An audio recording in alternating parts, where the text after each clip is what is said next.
Hey everybody, welcome to Culinary Characters Unlocked. I'm David Page. On this episode, their Idaho restaurant just won a James Beard America's Classics Award. It's known for incredible prime rib and something called Jim's Spud, a huge baked potato filled with a little bit of everything. Here are Sheila and Duffy Witmer. Sheila and Duffy, how are you? Thanks for joining me. Doing great, thank you. Well, congratulations on the big news. Thank you. 2025 James Beard America's Classic. That's pretty big stuff, isn't it? Pretty amazing. We are humbled. We accept the award from the great state of Idaho, the incredible town of Ketchum and Sun Valley, and 50 years of dedicated employees, and 55 years of incredible, wonderful customers that make this place what it is. Who's your clientele? You're in Sun Valley, so when folks come to ski, I guess, are you on the bucket list of things you got to do out there? We get clientele from all over. A lot of people come from Seattle, California, but pretty much all over. And of course, our locals are the ones who support us when it's not as busy. We have a season we call slack season. We have two of those, fall and spring. We don't have a real target clientele. We don't take reservations. We treat the bus driver and the school teacher just like friends of mine, Clint Eastwood and the baseball player Sandy Koufax. Hold on. Friend of yours, Clint Eastwood? Good friends with Clint Eastwood. Clint's from our town, Sun Valley. Sun Valley's known for a lot of movie stars. I think we're famous that we treat everybody equally. Clint waits with everybody else. We totally respect him. He's an incredibly nice guy, but he doesn't go in front of the bus driver or the school teacher. We just treat everybody with as much respect as we can. What's his standard order? We are primarily a steakhouse, sort of styled after mom and dad barbecuing a steak in the summer. Mom brings out a salad and a baked potato. Just basic American food, but we also have plenty of fresh seafood, plenty of local items on our menu. We're known for our prime rib. The prime rib is probably one of the most popular items on the menu. I heard you ran out 2 weeks ago. We did. We ran out last night. Oh no, we ran out last night. I didn't know that. We had a 2-hour wait last night. The restaurant, David, is a very small restaurant. We're only 25 feet wide, and that's part of the magic, that we're small. And 60 feet long. And we're 100 feet long. 100 feet long. And Okay, you're somewhere between 60 and 100 feet long. yeah. Before we get in, I want to get into the menu, I want to get into the food, but let's start with the history. How old is the place? The building's been here anywhere between 80 and 100 years. It was originally, back in the 30s, a hardware store, and then it was converted to a casino in the 40s. And let's be clear, an illegal casino. I think they had gambling in Idaho until about 1952.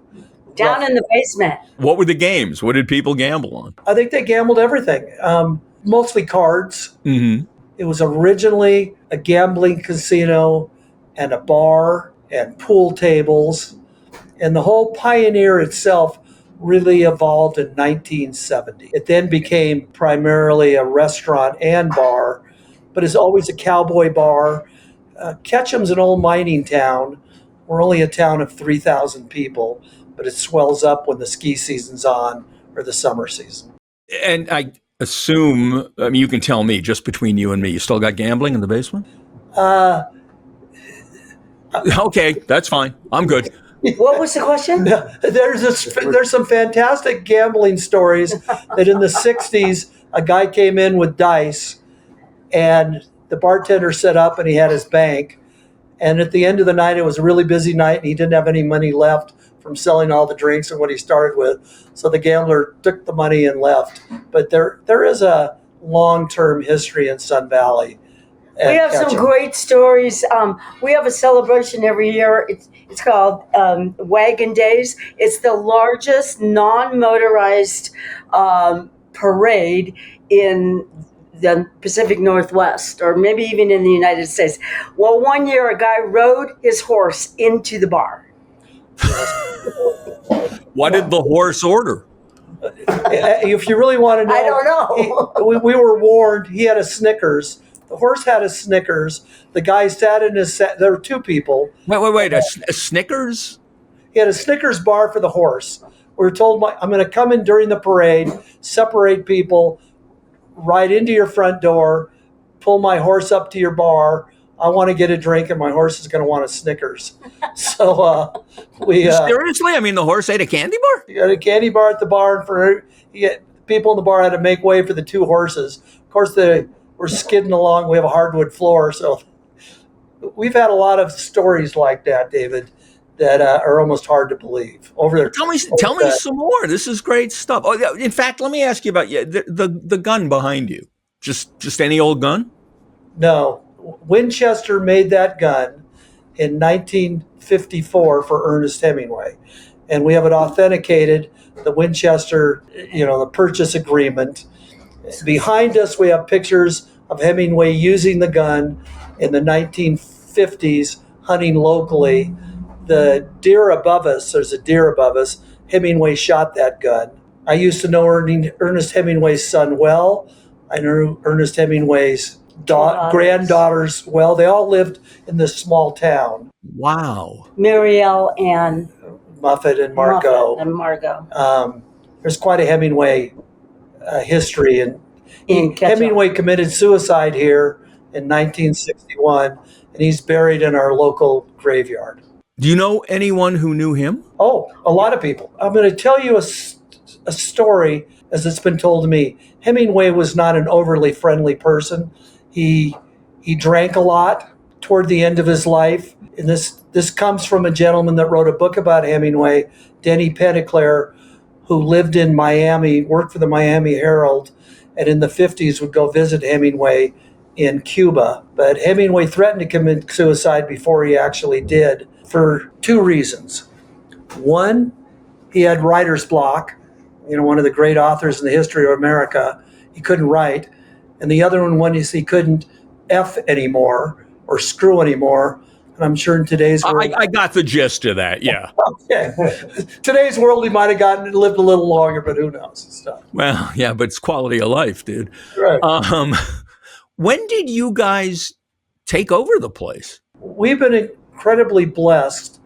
The day I graduated from college in 1972, I took Sheila out to dinner at a restaurant, and that same day, the bartender quit, and the owner of the restaurant in Santa Barbara, California, asked what I was doing, and I said, I graduated college today. He goes, do you want to be a bartender? And I took the job. He owned the Pioneer Saloon in Ketchum. A year later, we moved up here in 1973, and we never looked back. We thought we'd be here for 2 years, David. We were newlyweds. We'd been married 8 months. We came, it was Thanksgiving of 1973, and Duffy was offered to possibly manage the restaurant. And as I remember it, he was given a lot of hours. He goes, gee, I thought I'd be able to ski a little bit. And they go, fine, you can wash dishes for a while. And as Duffy said, the rest is history. And in 1977, one of the two partners had his fill of the restaurant business, and Duffy said, we'd like to see if we could purchase it. So the first half of the Pioneer became ours in 1977. The great story, David, and this is a good one, that we bought the restaurant on July 1st, 1977.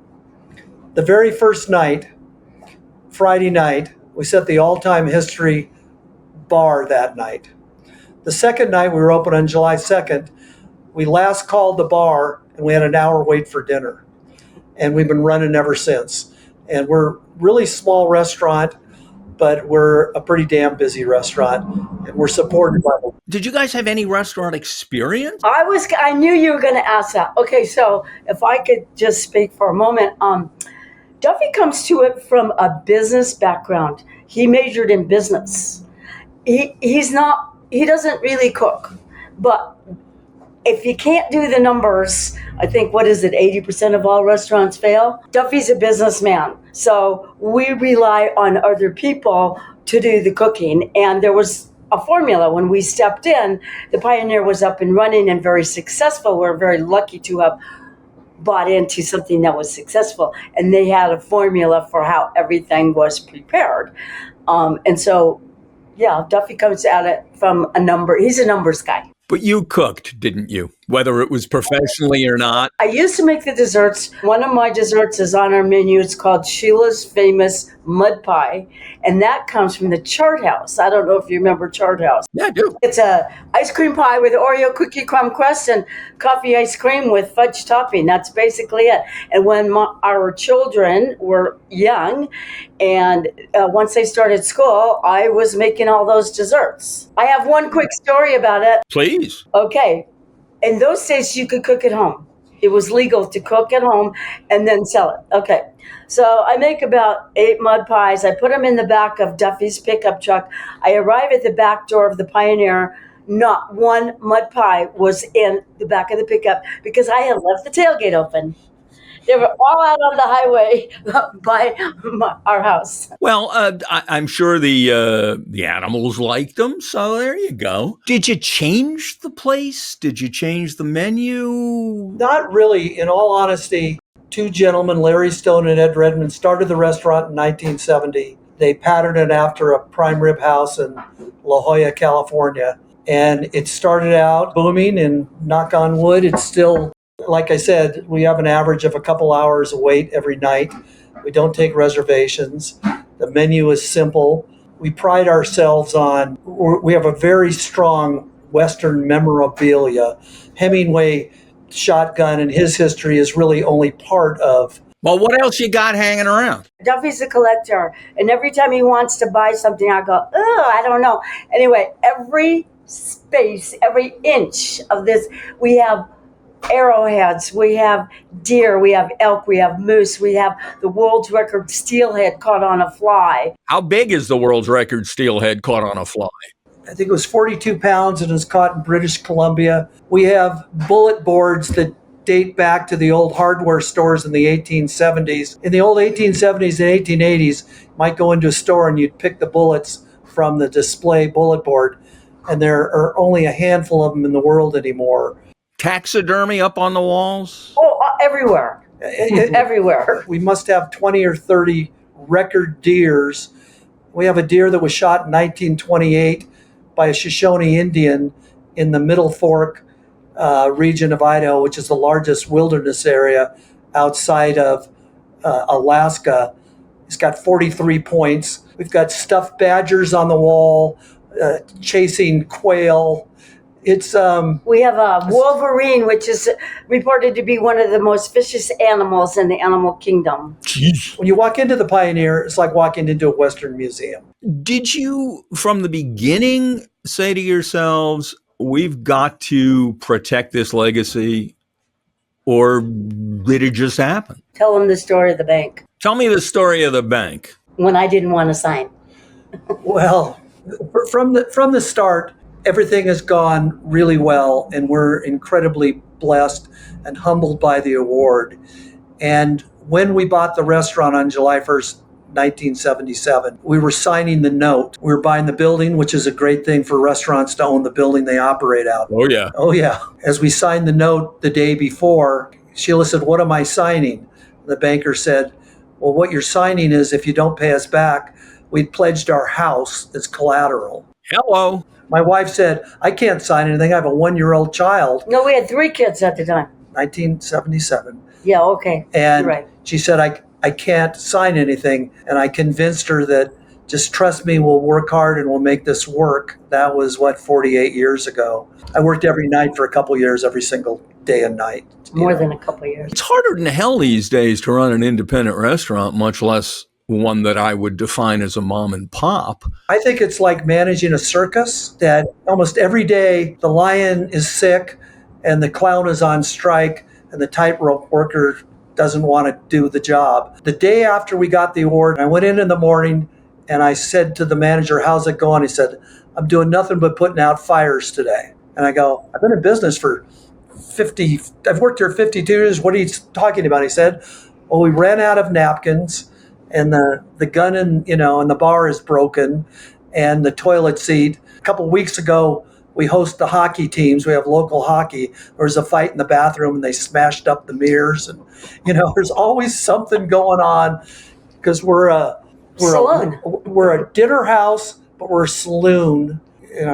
God bless what it is, but there's magic in this 25-foot wide, bar saloon. Let's talk food. Back 50 years ago, I don't think they were doing the gargantuan Jim Spud. No, we're doing a 32-ounce prime rib. Okay, well, start with whichever item you want. Tell me about it. Well, at one time we sold more prime rib in this little restaurant than any restaurant in Wyoming, Montana, the state of Washington, Idaho. We used to sell every single day about 25 prime ribs a day. We built the culture around that. We then sort of, as time goes on, David, we used to serve a regular potato.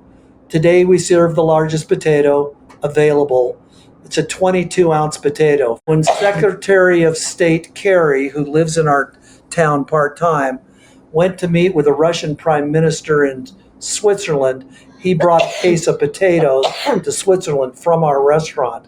When Kerry presented them to the prime minister, he started laughing. I've never seen such big potatoes.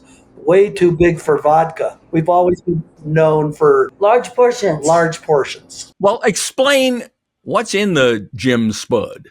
Jim Spud's quite famous. It's named after a gentleman named Jim Freeman. And Jim was a manager for 32 years. And at the end of the night, Jim would say, well, those prime rib scraps, how about doing me a favor and chopping them up, putting a little teriyaki on them, putting them up on the grill, mixing in with it some of the cheese, the sour cream, the butter, the chives, and some grilled onions. So all of a sudden... And put it back in the potato. Put it back in the 20-ounce potato with the meat and all those other ingredients.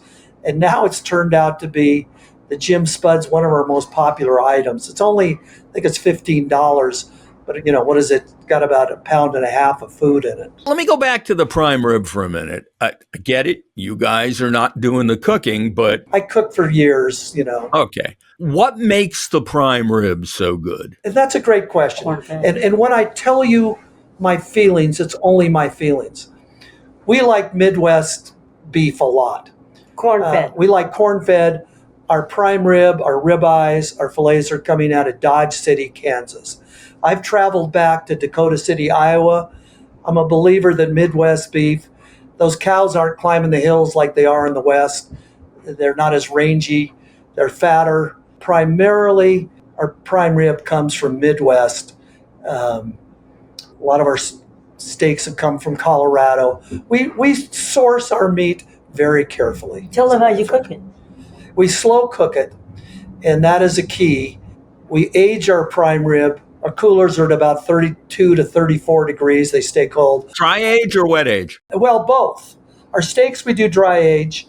The prime rib we don't, but we age it at least 4 weeks. We're usually 4 weeks to 6 weeks, about 42 days is kind of our window. Mm-hmm. I think the aging and how you slow cook it, how you break down. So how do you slow cook it? What do you do with it? We put a special seasoning salt on it, and we slow cook it from anywhere from 3 to 4 hours, depending on the size. At what temperature? At about 300 to 3 1/4. We've been doing it that way. 7-bone rib roast. It's how we learned when the Pioneer opened 55 years ago. Why fix it if it ain't broken? And we've been with the same way of doing things. Throughout the whole restaurant, we're very traditional. Well, how do you do your steaks? They're grilled. They're grilled. The grilled. We have an exhibition broiler. People see it on the way in. That sounds vaguely naughty. Annoying? Naughty. An exhibition broiler? Is it gas? Is it wood? Is it charcoal? It's gas. Let's see, how will I say this?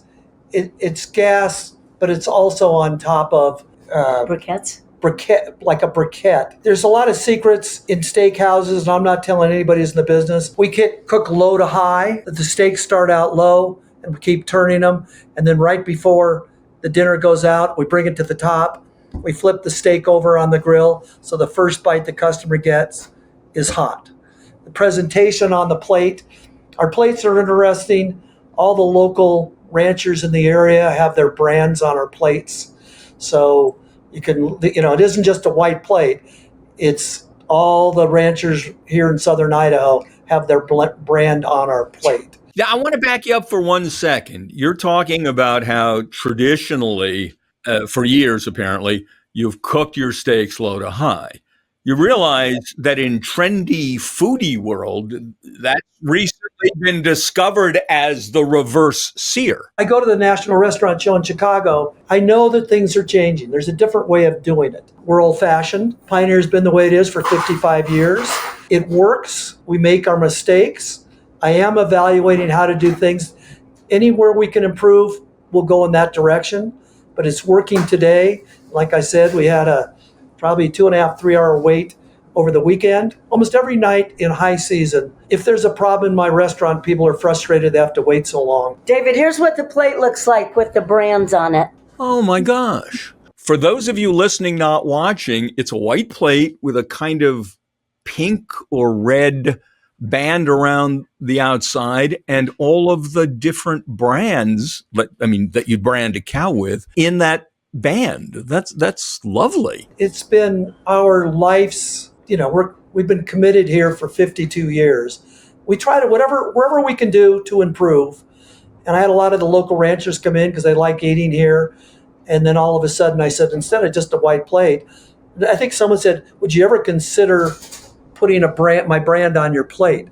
Well, we took it from there that throughout our whole bar, I must have 50 or 60 plaques of people that have either lived here, passed away, or local customers that come in six times a week, and we respect them. And right over here, I have a lady that was a 16-year-old kid was accidentally killed in our town by a car accident, but I paid tribute to her parents who I know. So Lily D is in my restaurant, but all through my restaurant, I have plaques of former customers who have moved on, former customers today. I have a good friend, Bob Marty, and he owns 6 restaurants. He owns the Kona Inn in Hawaii, and he begged me to put his name on the bar. So I put a plaque with Bob's name on my bar, and he put a plaque of my name in his bar, the Kona Inn, next to Hunter S. Thompson. Hunter S. Thompson used to frequent my friend's bar, and he put his name on. And then I said, Bob, why am I going to put you on my bar? He goes, I'll put it next to Hunter S. Thompson's plaque. Okay. And that's kind of the way the Pioneer is. We're a local, uber-friendly restaurant, and we have a large group of people that come in every single night. It's their living room. On any given night, usually Friday and Saturday, those are our 2 busiest nights, there are about 8, I want to call them local color characters that come and hold up one end of the bar. And they spend a couple hours in here drinking, and then they move on. It's their living room. You're kind of like a mountain region Cheers then. The TV show, the bar where everybody knows your name. Oh, Cheers. We actually are very much that way, almost uncomfortably so. Everybody knows everything in our small town, and it used to be that the city council, after a meeting, would come into the Pioneer and they'd sit down, and that's when they got their work done. And I asked them if I could expand my restaurant, and literally in the restaurant, they said, Duffy, if you sprinkler this whole restaurant, we'll give you a variance to put more seating in. And in our menu, it talks about a handshake and a drink. That's our motto. Come in, people know each other, they exchange stories. It is a very Cheers-like restaurant. What's amazing, David, is that, as Duffy said, we don't take reservations, and there's a reason for that. You can turn the tables faster. So there's a fine line. You correct me if I'm wrong. If I'm the person at the door that greets you, hello, David, how are you this evening? Yes, 5 for dinner. In the old days, we just took your name and hoped that we remembered where you were sitting so we could call you. Now we have a buzzer. But there's a fine line between telling someone there's a 2.5 hour wait and losing a lot of people by telling them that. So it's kind of like an art. Well, we'll do the best we can. It is busy, Yeah, but so. the regulars know. The regulars probably don't eat dinner here when it's super busy. They just come and have a couple drinks, and then they'll come back when it's not busy. Clint Eastwood come in, Duffy, how long's the wait? It's an hour. Clint would go, great, no problem. And he'd hang at the end of the bar. Sandy Koufax came in 1988 during the World Series, the last time the Dodgers won the World Series up until last year. They were playing Oakland and they swept them. And Sandy said, Duffy, take me in. I said, it's the 8th inning, Sandy. Don't you want to see the Dodgers close it out? He goes, no, Tommy's going to take care of it, Tommy Lasorda. Sylvester Stallone walked in, and he came up and said, how long's the wait? And I said, sir, it's about 2 hours. So Sylvester says to me, do you know who I am? And I said, just a second. And I went and got somebody, one of my employees, and I brought him back. Can you help this gentleman? He doesn't know who he is. So He says, for Now, you. hold on. Did he hang around or did he? no, I don't think he did. But some people will say, how long's the wait? And we'll go, it's an hour and a half. And he goes, really, how long's the wait? And we go, 90 minutes. For you, it's 90 minutes. We make exceptions for our good friends or careful, sir. our manager, who I'm looking at right now. If we come in, he always gets us in, obviously. We'd love you to come in, David. Maybe I'd get you in 5 minutes before the other people, but we'll see what we can I'm do. coming in with you. Listen. I'm going. I want help. That doesn't hurt, but I don't like even myself getting in front of a customer who's waited. So Well, that's a smart restaurateur. Yeah, let me ask you. Apparently, your burger is famous. The Pio Burger. the pie burger, we cut all of our steaks hand cut. First, we source them and we age them. So we cut the steaks, and with it, we have a little extra off the tenderloin or a little extra off the New York. We then take it and we grind our own hamburger. So we don't buy hamburger. It's a combination of filet and New York, sometimes sirloin. So we hand make. It's a 10-ounce hamburger. I've heard a rumor it's worth flying for. This story was interesting. We bought the restaurant on July 1st, 1977. About a month or two later, taxi cab driver came in on a Monday, and he said, yesterday a private plane flew into the airport. I picked him up at the airport. From Texas. They were from Texas, and brought him to the Pioneer, and you were closed on a Sunday. When we bought the restaurant, we were closed on Sundays. Ever since I heard the story, we've been open 364 days a year, including Sundays. And I wish those guys would come back. I'd love to buy them dinner. Hey guys, come on back. They were just sitting around bullshitting. They go, I feel like a Pio Burger. Great, let's go to Idaho. Let's get on their private plane and get a Pio burger. But my favorite is the Buffalo Burger. Really, buffalo meat? Yeah, bison. Oh, yeah. No, Bison. Buffalo is a big deal in this part of the world. I think Ted Turner is one of the biggest buffalo ranches, at least in Montana. Now, we source out our buffalo burger. That is a popular item. How do you do fish in Idaho? This is kind of an interesting. The largest fresh trout population comes 90 miles from us. 90% of the world farmed trout comes from Twin Falls, Idaho, and we get fresh trout / steelhead year round. It's one of our more popular It's items. a special on the menu every single night. It's fresh. They're doing them. I've been there to the hatchery where they do. Gosh darn, they had more trout processed on the floor than we'll ever dream of catching or seeing in our life. I'm not sure that I dream of a floor full of processed fish parts, but nonetheless. That's interesting you say that. We buy everything wild. Except for the trout. Wild when we can get it fresh. Our halibut's wild. Our salmon is wild. It's Alaskan king. Shrimp, we have shrimp. We have shrimp, Mexican. Where the world is gone, at least for us, speaking for ourselves, we're finding people are eating earlier. They're eating somewhat healthier. They're drinking finer liquors, and it's just kind of an upscale.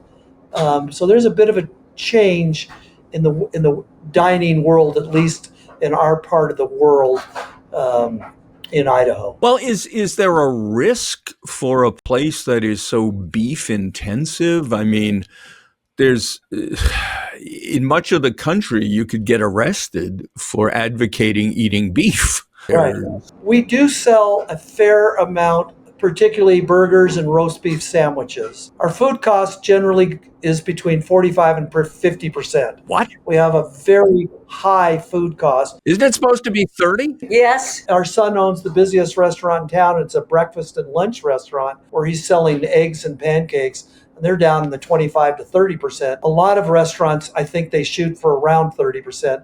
But since we're so heavily invested in the meats, I mean, gosh darn, we all know, go to the grocery store, meat.